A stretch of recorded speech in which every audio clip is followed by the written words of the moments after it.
नमस्ते।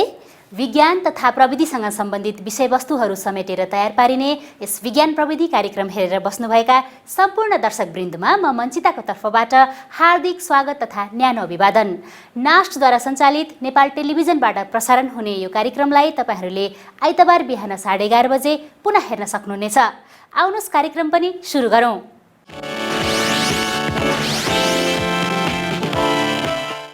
शालिग्रामलाई हामी गण्डकी शिला पनि भन्दछौँ, जुन हाम्रो देशको काली गण्डकी नदीको किनारबाट सङ्कलन गरिन्छ। शालिग्राम के हो त? यो कसरी बन्दछ? यो ढुङ्गाको किन पूजा गरिन्छ? यिनै विविध जिज्ञासाबारे भूगर्भविद प्राध्यापक डाक्टर खुम नारायण पौडेल र धार्मिक गुरु स्वामी ऋषि प्रपन्नाचार्यसँग गरिएको कुराकानी सहितको रिपोर्ट प्रस्तुत गर्दैछौँ।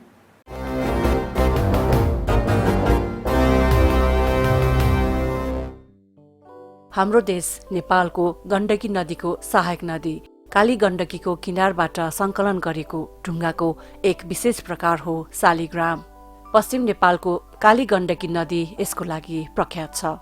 हामी काली गण्डकी नदीको किनारमा प्रशस्त ढुङ्गाहरू देख्न सक्छौं, जुन सामान्यतया समुद्रको गहिराईमा पाइने हुन्छ। त्यसैले यो पनि दाबी गरिएको छ कि उक्त क्षेत्र तेथिस सागर अन्तर्गत थियो। 42 करोड वर्ष पुरानो जीवावशेषहरू सगरमाथाको टुप्पामा। त्यसको अर्थ के हो भने त्यो ढुङ्गा कुनै समयमा त्यो ढुङ्गा बन्दाखेरि, अहिले त ढुङ्गा बन्यो, ढुङ्गा बन्नुभन्दा अगाडि त माटो अथवा चाहिँ बालुवा केही थियो, त्यो चाहिँ समुद्रको पिँधमा थियो भन्ने कुरा हामीले बुझ्नुपर्ने हुन्छ। अनि यति किन उठ्यो त भन्दा हामीले जुन इन्डियन प्लेटले तिब्बतियन प्लेट माथि उठाइरहेछ, तल घुसेर माथि उठाइरहेछ भन्छौँ नि, हिमालयको उत्पत्ति भनौँ न, उत्पत्तिको क्रममा त्यो उठेर फेरि चाहिँ माथि गएर चुचुरोतिर चाहिँ गएर बस्थ्यो। हाम्रो यता अन्नपूर्ण भनौँ, धौलागिरी भनौँ, यी सबै पहाडका टुप्पोमा यस्ता जीवावशेषहरू पाइन्छ। यतापट्टि फेरि हाम्रो यतातिर जुन मध्य महाभारत श्रृङ्खलामा पाइँदैन, ती माथिको हिमालयहरूमा मात्रै पाइएको छ यस्ता जीवावशेषहरू। त्यो किन भन्दा त्यताका चट्टानहरू तेथिस सागरमा बनेका चट्टानहरू धेरै छन्, त्यो भएको हुनाले त्यहाँ पाइयो। चट्टान बन्नुभन्दा अगाडि त आखिर के भने माटो लेदो कहीँबाट बगाएर ल्याइदिनु पऱ्यो नि त। अहिले पनि हामी खोला किनारमा गऱ्यो भने त बालुवा छ नि त। अब त्यो बालुवा थुप्रिँदै गयो भने 100 वर्षपछि पिततिरको बालुवा अलिअलि कडा भइसक्यो हुन्छ, माथितिरको नहोला, पिततिरको बालुवा कडा भइसक्यो हुन्छ। अनि त्यही हजारौँ वर्ष लाखौँ वर्षसम्म त्यसरी थिचिएर बस्दाखेरि त अनि त्यो बालुवा नै तपाईँको के भने ढुङ्गामा चट्टान बन्ने। अहिले भएका जे जति चट्टान देख्छौँ हामीले, ती सबै कुनै समयमा तिनीहरू बालुवा माटो त्यस्तो रूपमा गएर तिनीहरू गएर थिग्रिएर बसेका। हाम्रो देशको प्रदेश नम्बर 5 मा पर्ने पश्चिम नेपालको एक रमणीय क्षेत्र हो बागलुङ। बागलुङ सदरमुकामबाट 3 किलोमिटर उत्तरतर्फ रहेको बागलुङ नगरपालिका 4 कुडुले फेदी पहाडको काखमा अवस्थित छ, जहाँ अनुमानित 1.25 लाख शालिग्राम रहेको श्री शालग्राम संग्रहालय छ। पहिलो त शालग्रामको संरक्षण हो। शालग्राम सर्वनाशै समुत्पन्नै, सबै नाश हुन थालेको छ भने आधा छोडेर भए पनि थोरै भए पनि काम चलाउनु भनेर बताएको छ। सबै शालग्राम नासिँदैछन्। करोड अरबौं शालग्राम हामीले तोडेर फोडेर गिटी बालुवा बनाएर विदेशतिर गएर औँठी गरेर सौन्दर्य प्रसाधनका सामान बनेर उसमा प्रयोग हुने प्रकारले भएर त्यसरी शालग्रामको दुरुपयोग भएको छ। त्यो हाम्रो ईश्वर, हामीले परमात्माको रूपमा जुन चक्रको दर्शन गर्नाले अनन्त प्रकारका पापहरू नाश हुन्छन्, सकारात्मक ऊर्जान्वित व्यक्ति बन्दछ। त्यो चिज सबै छोडेर शालग्रामलाई हामीले त्यो भौतिक वस्तुका रूपमा उसका रूपमा प्रयोग गऱ्यौँ। त्यति मात्रै नभएर गिटी बालुवाको रूपमा हामीले शालग्रामको दुरुपयोग गरेका छौँ। त्यसको संरक्षण होस् भन्ने नै मुख्य उद्देश्य हो यसको। दोस्रो चाहिँ एकै ठाउँमा हामीले 1.25 लाख शालग्रामको दर्शन गर्न सक्छौँ। एउटै उसभित्र 1.25 लाख शालग्रामको ती चक्रहरूको दर्शन गर्न सक्छौँ।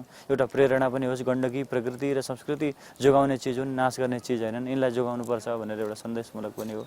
अर्को कुरो गण्डकीको करुण क्रन्दन जुन छ, गण्डकी सिद्धिने अवस्थामा पुगेकी छन्, गण्डकी सुक्ने अवस्थामा पुगेकी छन्। हामीले 10 वर्ष पहिले स्नान गरेका घाटमा आज नुहाउन सक्दैनौँ, डुब्न सक्दैनौँ। त्यस्तो स्थिति दुरावस्था गण्डकीको भएको छ। ती गण्डकीको त्यो चितकार, त्यो करुणा पनि मान्छेले बुझ्नु। गण्डकी त अपमान गर्ने होइन, गण्डकी सम्मानकी लायक छन्, पूजाकी योग्य छन्। गण्डकी यति ठुलो सम्पदा हामीले गण्डकीबाट प्राप्त गरेका छौँ। गण्डकीका मूर्त सम्पदा, अमूर्त सम्पदा गण्डकीसँग जोडेको छ। हाम्रो कला, धर्म, संस्कृति गण्डकीसँग जोडेको छ। हाम्रो चाडपर्व गण्डकीसँग जोडेका छन्। हाम्रो अध्यात्म गण्डकीसँग जोडेको छ। विश्वभरिका व्यक्तिले कहीँ न कहीँ रूपमा गण्डकीको जल चाहन्छन्। एउटा भए नि शालग्राम शिला चाहन्छन्। मर्ने बेला मुखमा गण्डकी शालिग्रामको जल परोस् भनेर चाहन्छन्।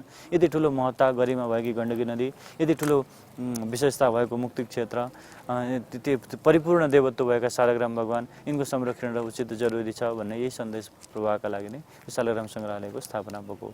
कुण्डुले फेदी स्थित रहेको उक्त शालिग्राम सङ्ग्रहालयका स्वामी ऋषि प्रपन्नाचार्यले केही वर्षदेखि शालिग्राम सङ्कलन संरक्षणका साथै सङ्ग्रहालयको काममा लाग्नु भएको छ।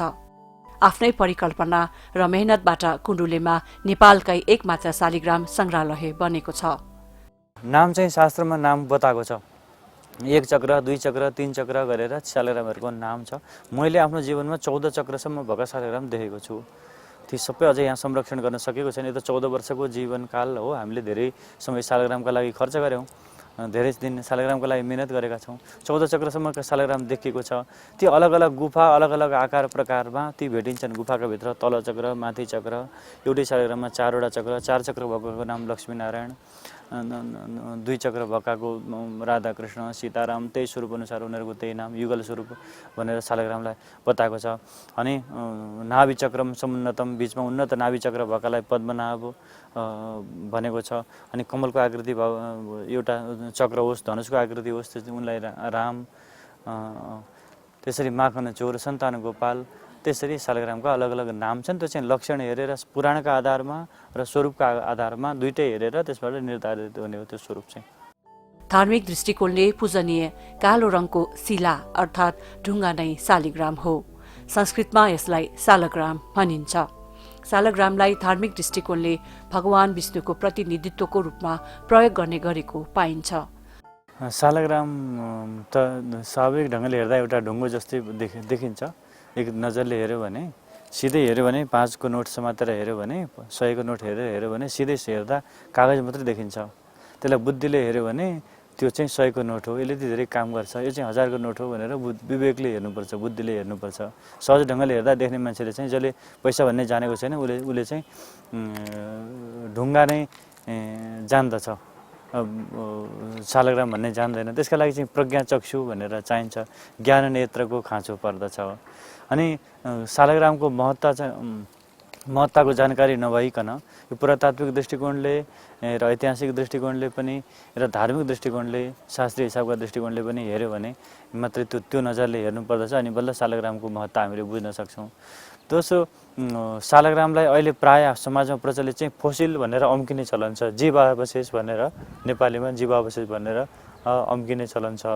यो जीवावशेष भनेर त 100-150 वर्षदेखि नै मात्रैको कुरा होला, यो वैज्ञानिक उनीहरूले पत्ता लगाएको। हाम्रो हिसाबमा शालग्राम वेदमा, शालग्राम पुराणमा, शालग्राम इतिहास महाभारत आदि ग्रन्थमा शालग्राम अनि कोही प्राय स्मृति ग्रन्थहरूमा शालग्राम, संहिता ग्रन्थहरूमा शालग्राम, यसरी भिन्न भिन्न प्रसङ्गहरूमा शालग्रामको महत्त्व उल्लेख छ। र प्राय 18 पुराणमध्ये कुनै न कुनै प्राय सबै पुराणहरूमा कुनै न कुनै रूपमा शालग्रामको महत्त्व बताइएको छ। यद्यपि गण्डकी र मुक्ति क्षेत्रको कम बताइए पनि शालग्रामको महत्त्व चाहिँ प्राय सबै पुराणहरूमा महत्त्व बताएको छ। अनि एउटा फोसिल भनेर, जीवावशेष भनेर अम्काइने भन्ने कुरामा शास्त्रले पनि विश्वश्री स्वर्ण पाषाणै मूर्ति स्तम्भे विनिर्मय, बाराह पुराणमा भगवान बराहले विश्वकर्मालाई तिमी भूत्वा च वज्रकीटो भई वज्रकीट भनेर शालग्राम चक्रको निर्माण गर, मेरो अवतार स्वरूपको चाहिँ निर्माण गर भनेर भगवानले विश्वकर्मालाई आदेश दिनुहुन्छ। त्यही अनुसार वज्रकीट नाम गरेको किरो भनेर, उहाँ आफै वज्रकीट नाम गरेको किरो भनेर भिन्न भिन्न प्रकारका चक्रहरूको निर्माण गर्नुभयो भनेर पुराणले बताउँछ। भूगर्भविद प्राध्यापक डाक्टर खुम नारायण पौडेलका अनुसार शालिग्राम करोडौं वर्ष पहिले अस्तित्वमा रहेको तेथिस सागरमा पाइने संख्यकिरा वर्गका जीवहरूको जीवाश्म अर्थात् फोसिल हो। 6 करोड 50 लाख वर्ष अगाडि पृथ्वीमा के भयो भने यो उल्काहरू, उल्कापात, विभिन्न किसिम मेटियोराइट भनेर भन्छौँ हामी, उल्कापात भयो। उल्कापात हुँदाखेरि के भयो भने माथिबाट विभिन्न किसिमका चाहिँ चट्टानका टुक्राहरू आएर पृथ्वीमा ठोकियो। ठोकिँदाखेरि के भने पृथ्वीमा एकदम धुलो उड्यो। धुलो उडेर वर्षौँसम्म, 100औं वर्षसम्म पृथ्वीको वायुमण्डललाई त्यो धुलोले छोप्यो। छोपेपछि के भयो त भन्दा एक किसिमले अँध्यारो, सूर्यको किरण आउन पाएन। सूर्यको किरण पृथ्वीमा आउन नपाएपछि अनि जो वनस्पतिहरू थिए, वनस्पतिहरू मर्न थाले, किनभने तिनीहरूले फोटोसिन्थेसिस भन्ने प्रक्रियाबाट खाना बनाउँथे, आफ्नो खाना आफै बनाउँथे। त्यो बनाउन पाएनन् र वनस्पतिहरू मर्न थाले। अनि वनस्पतिहरू मर्न थालेपछि के भयो भने त्यो वनस्पतिमा आश्रित भएर वनस्पति खाएर बाँच्ने जनावरहरू पनि मर्न थाले। त्यसै समयमा डाइनोसर हामीले नाम सुनेको छौँ। डाइनोसरहरू पनि सबै लोप भएर गए। डाइनोसरहरू चाहिँ भूमिमा बस्थे। भूमिमा बसेको हुनाले भूमिमा भएका एनिमलहरू, भूमिमा भएका चाहिँ वनस्पति खाएर बाँच्ने डाइनोसरहरू मरे सबभन्दा पहिला। अनि ती डाइनोसर, साना डाइनोसरलाई खाएर बाँच्ने ठुला डाइनोसरहरू थिए, मांसाहारी डाइनोसर। अनि ती साना डाइनोसर मरेपछि, साना प्राणीहरू मरेपछि तिनैले खाएर बाँच्ने ठुला ठुला डाइनोसरहरू पनि मरे। यता जमिनतिर, उतातिर चाहिँ उसमा के भयो भने समुद्रमा यी जुन शालिग्राम भन्यौँ हामीले, शालिग्रामहरू चाहिँ लेउ खाएर बाँच्थे है, एल्गी। अनि समुद्रमा पनि त एल्गी मऱ्यो, किनभने एल्गीलाई पनि फोटोसिन्थेसिसको लागि त सनलाइटै, सूर्यको किरणै चाहिन्छ। अनि त्यति बेला के हो भने ती शालिग्राम भनौँ न, अहिले हामीले सिफालोपोड भन्छौँ, एमोनाइट भन्छौँ, त्यो एमोनाइटहरूको पनि मृत्यु भयो। किनभने उनीहरूलाई चाहिँ चाहिने प्रशस्त मात्रामा जति चाहिँ लेउ चाहिन्थ्यो त्यो लेउको मात्रा नै घट्यो समुद्रमा। घट्ने बित्तिकै उनीहरूलाई पनि खानाको अभाव भयो र अनि त्यसपछि ती एमोनाइटहरू पनि भएर गए, लोप भएर गए। विभिन्न किसिमका चाहिँ चट्टानहरू बन्दाखेरि त्यो एक किसिमको कालो सेल जस्तो हाम्रो चाहिँ यो घर छाउने स्लेट भन्छौँ नि, त्यस्तै किसिमका ढुङ्गाहरू त्यहाँ डिपोजिट भए। त्यो डिपोजिट हुँदाखेरि त्यही एमोनाइटहरू मरे अनि त्यसैमा फोसिलाइज भयो हुनाले त्यो कालो देखिया हो होइन। अन्त कालो त के भने त्यसलाई हामीले फुटायौँ भने त्यहाँभित्र त्यो जनावर देखिन्छ। त्यसलाई त्यो चाहिँ हामीले गोलो देख्छौँ नि, त्यो गोलो त बाहिर हामीले कङ्क्रिसन भन्छन् त्यसलाई, त्यो बाहिर देखिने मात्रै हो। त्यसलाई फुटायौँ भने हामीले यो जुन अहिले हामीले चक्र भएको जुन एमोनाइट छ त्यसलाई फुटायौँ भने देखिन्छ। त्यो अब पहिला हाम्रा पूर्वजहरूले के देखे भने अब शालिग्राम त्यहाँ देखेपछि उनीहरूलाई के लाग्यो भने यो एउटा चाहिँ भगवानको चक्र खुट्टाको होइन, बुढी औँलाको अथवा कुनै औँलाको हाम्रो जुन चक्र हुन्छ त्यो चक्र जस्तो लाग्यो होइन। हाम्रो पूर्वजहरूलाई चक्र जस्तो लाग्यो। चक्र जस्तो लाग्यो, यो अब कसको होला त, यत्रो ठुलो चक्र कसको होला त, मान्छेको त हुँदैन, यो चाहिँ भगवानकै हुनुपर्छ भनेर त्यही भएर यसलाई विष्णु भगवानसँग लगेर जोडियो। त्यसरी यसको एउटा धार्मिक महत्त्व पनि बन्यो। शालिग्रामले हामी वैज्ञानिकलाई चाहिँ पहिलाको वातावरण कसरी चेन्ज भयो, पृथ्वीमा जलवायु कसरी परिवर्तन भयो, पृथ्वीमा के घटनाहरू घटे विगतमा भन्ने कुरा हामीलाई जानकारी दिन्छ। शालिग्राम सामान्यतया डेभोनियन अवधिका एमोनाइट्स अर्थात् समुद्री जीवहरूको समूह हो। एमोनाइट्स सेफालोपोड्स वर्गका जीवहरू थिए जुन लगभग 42 करोड वर्ष पहिले उत्पत्ति भएका थिए र ती जीवहरू आजभन्दा 6 करोड 50 लाख वर्ष अगाडि पृथ्वीबाट लोप भएका थिए। ती जीवहरू नै जीवाश्म बने र बिस्तारै चट्टानहरूमा परिवर्तन भए जुन आज शालिग्राम ढुङ्गाको नामले चिनिन्छ। जीवाश्मविद प्राध्यापक डाक्टर खुम नारायण पौडेलका अनुसार समुद्रमा पाइने एमोनाइट्स नामका जीवहरू मरिसकेपछि समुद्रको पिँधमा थिग्रिन पुग्छन् र माटो हिलोमा पुरिन्छन्। त्यसपछि तिनीहरूको जीवाश्म बन्ने प्रक्रिया सुरु हुन्छ। शालिग्राम बन्न करोडौं वर्ष लाग्छ। वैज्ञानिक दृष्टिकोणले पनि शालिग्राम धेरै वर्ष पहिले बन्यो, अब हत्तपत्त बन्न सम्भव पनि छैन। पृथ्वी र नदी उत्पत्ति भएपछि नै शालिग्राम निर्माण भए पनि मानव सभ्यतापछि यसको महत्त्व बढेको स्वामी ऋषि प्रपन्नाचार्य बताउनुहुन्छ। मूर्तिहरूमा चाहिँ प्रतिष्ठा गरेर बाहिरबाट बोलाउनु पर्छ भगवान। शालिग्राम मात्रै एउटा यस्ता देव हुनुहुन्छ कि शालिग्राममा प्राण प्रतिष्ठा, आह्वान, विसर्जन केही पनि नित्य भगवान शालिग्राममा बस्नुहुन्छ। शालिग्रामलाई भगवानले छोड्नुहुन्न। भगवानको अत्यन्त प्यारो शिला चाहिँ शालिग्राम शिला, प्यारो स्वरूप चाहिँ। फेरि अरू कुनै गणेशजीको मूर्तिमा हामीले गणेशको मात्रै पूजा गर्न सक्छौँ, भगवान शिवको श्री विग्रहमा भगवान शिवको मात्रै पूजा गर्न सक्छौँ। तर शालिग्राम मात्रै यस्ता देवता हुन्, शालिग्राममा सबै देवताको पूजा गर्न सकिन्छ। अग्नि सर्वदेवमय हुन्, सूर्य सर्वदेवमय हुन्, जल सर्वदेव स्वरूप भए जस्तै शालिग्राम पनि सर्वदेवमय हुन् शालिग्राम। त्यसैले शालिग्राममा कुनै निश्चित देवता, निश्चित ऊ भन्दा पनि व्यापक विभु परमात्मा शालिग्राममा रहनुहुन्छ। यो नै आध्यात्मिक महत्ता हो। यसरी आफ्नै किसिमले विभिन्न विशेषता बोकेको शालिग्राम धार्मिक तथा वैज्ञानिक दृष्टिकोणबाट कसरी महत्त्वपूर्ण छ त? अब हाम्रो धार्मिक आस्थासँग जोडिएको हुनाले यसको आफ्नै किसिमको धार्मिक महत्त्व छ होइन। हाम्रो हिन्दू धर्ममा शालिग्राम पूजा गर्नुपर्छ, शालिग्राम घरमा राख्नुपर्छ भन्ने मान्यता छ। यसको आफ्नै धार्मिक महत्त्व होला, छ पनि। र वैज्ञानिक दृष्टिकोणले चाहिँ हामीलाई के भने यो 33 सागर भनेर जसलाई हामीले भन्छौँ, यो इन्डिया र चाहिँ तिब्बतको बिचमा इन्डियन प्लेट भन्छौँ हामीले। इन्डियन प्लेट र यो तिब्बतको बिचमा ठुलो सागर थियो, त्यो 33 सागर भनेर भन्छौँ। अनि त्यो 33 सागरमा जम्मा भएका जुन माटो, ढुङ्गा, अब भनौँ न बालुवा आदि छन्, त्यसलाई हामीले 33 सेडिमेन्ट भनेर भन्छौँ। त्यो 33 सेडिमेन्टमा भएका मतलब चाहिँ त्यहाँ डिपोजिट भएर त्यहाँ गएर फोसिलाइज भएर त्यहाँबाट जीवाश्म भनेर बसेका एनिमल भएको हुनाले यिनीहरूको महत्त्व हामीलाई ठुलो छ। यिनीहरूको लागि हामीले के भने हामीले अलिकति यसलाई भौगर्भिक दृष्टिकोणले छँदैछ, यसलाई हामीले अलिकति पर्यटनसँग पनि जोड्न सक्यौँ भने धार्मिक पर्यटन एउटा ठाउँमा छँदैछ। अर्को वैज्ञानिकहरूको लागि पनि एउटा ठुलो एउटा भनौँ न जियो पार्क, जियो टुरिज्म भनेर भन्छौँ हामीले, भौगर्भिक टुरिज्म, भौगर्भिक पर्यटनको लागि पनि यो एउटा महत्त्वपूर्ण हुनसक्छ। शालिग्राम विभिन्न रङका भए तापनि कालो रङको शालिग्रामलाई पूजा गर्न उपयुक्त मानिन्छ। धार्मिक दृष्टिकोण अनुसार नदीको निरन्तर कटानपछि बन्ने शालिग्राम ढुङ्गा मात्र नभएर धातुको चक्रसहित विभिन्न रङका हुन्छन्। शालिग्राममा चक्र हुन्छन्। शालिग्राम कालो, चिल्लो, गोलो प्रकारका हुन त चेप्टो पनि हुनुहुन्छ, तर शालिग्रामको पहिचान चाहिँ अलगै प्रकारको हुन्छ। वजन हुने, हेर्दा राम्रो खालको अलग विचित्र प्रकारको लक्षण हुने, केही पनि लक्षण पनि नभएको, वजन पनि नभएकोमा पनि कालो, चिल्लो, गहिरो प्रकारको हुने, त्यो पनि नभएकोमा रातो रातो निलो खालको हुन्छन्। कतिपय माटोले ढाकेर पत्र ढाकेर पत्रका बिचमा, माटाका बिचमा दायाँ बायाँ पुरै ढुङ्गा टाँसेको बिचमा त्यस्तो प्रकारको पनि देखिन्छन्। यसका लागि चाहिँ थोरै चिन्तन र थोरै मनन भयो भने, थोरै गहिरेर शालिग्राम हेर्न सक्यो भने त्यो चिन्न सकिन्छ, छुट्याउन सकिन्छ। तर सबै शालिग्राम यस्तै रूप हुन् र यस्तै नाम हुन् भने त शालिग्रामका करोडौँ स्वरूप छन्। यस्तै नाम रूप र भनेर त कसैले भन्न सक्दैन। 34 प्रकारका त नरसिंहको मात्रै स्वरूप बताएको छ। कई प्रकारका भगवान राम, कई प्रकारका कृष्ण, कई प्रकारका बुद्धको स्वरूप शालिग्राममा विद्यमान छन्। तर त्यो समग्र जान्नका लागि त समग्र त कसैले पनि जान्न सक्दैन, तर धेरै स्वरूपमा शालिग्राम जान्न र बुझ्न र 12औं शताब्दीमा, 11औं शताब्दीमा, 7औं शताब्दीमा महात्माले राखेर पूजा गरेका शालिग्राम, शङ्कराचार्यलाई 7औं शताब्दीको 8औं शताब्दीको मानिन्छ।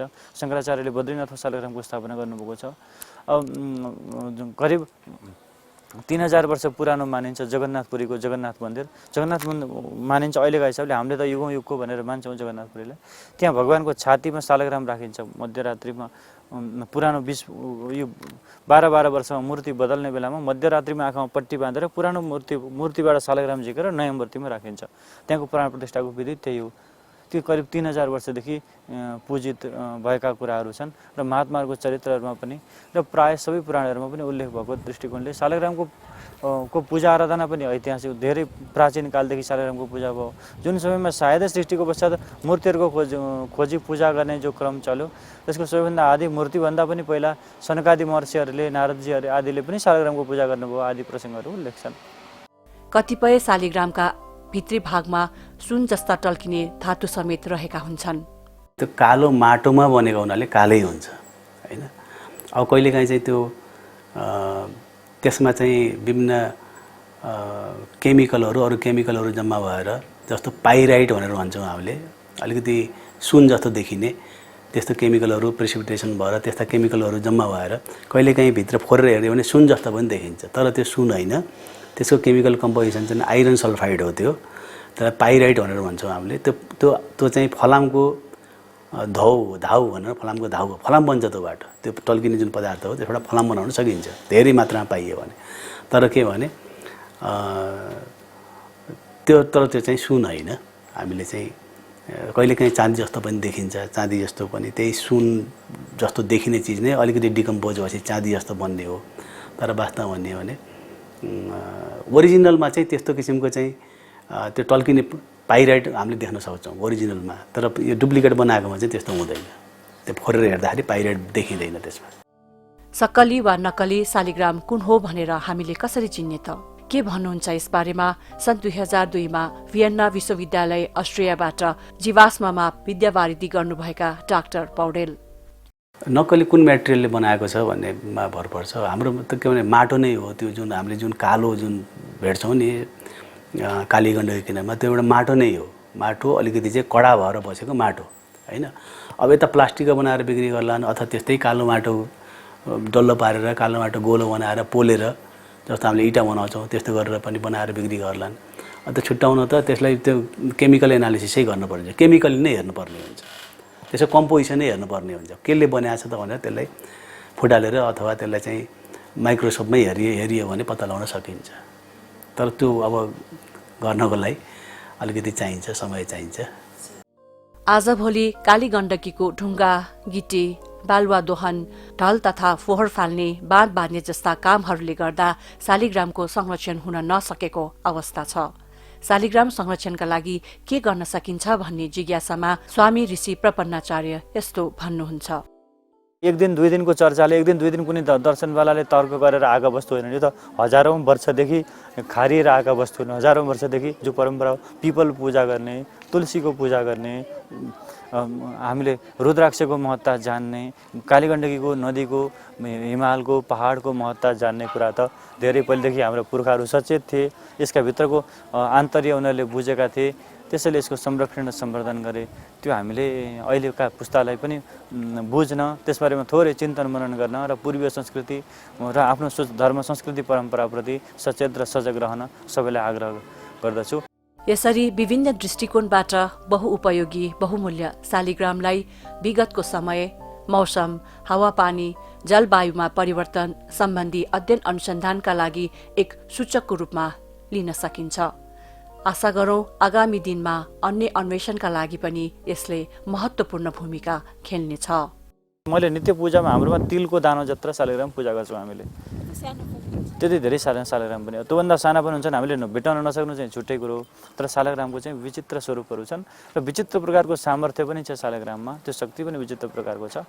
तर हामीले त्यसमाथि अझै यो हजुरहरूको माध्यमबाट एउटा खोज हुन जरुरी छ कि शालिग्रामको महत्ता गहनता के हो त। सिधै फोसिल भनेर जिम्मेवारीबाट मुक्ति हुने कुरा होइन कि त्यसको स्थिति के हो त, त्यसको आन्तर्य के हो। यो प्राचीन दर्शन जुन छ, पुराण आदिले जुन कुरा बताएका छन् त्यो पनि हजारौँ वर्ष पहिले ऋषिहरू घुम्ने माध्यम थिएन, साधन थिएन, कहीँ बस्थे, कुन कुन क्षेत्रमा उनीहरूको वासस्थान थियो। त्यति बेला पनि उनीहरूले 34 प्रकारका निसिम्म हजारौँ स्वरूपमा शालिग्रामको लक्षण बताउने, यहाँका नदीहरूको बताउने खालको जो शास्त्रले बताएका छन्, त्यो चाहिँ पक्कै पनि आश्चर्यजनक कुरा हो। यो चाहिँ अध्ययन अनुसन्धान र अझै चिन्तन गर्नुपर्ने विषय हो यो।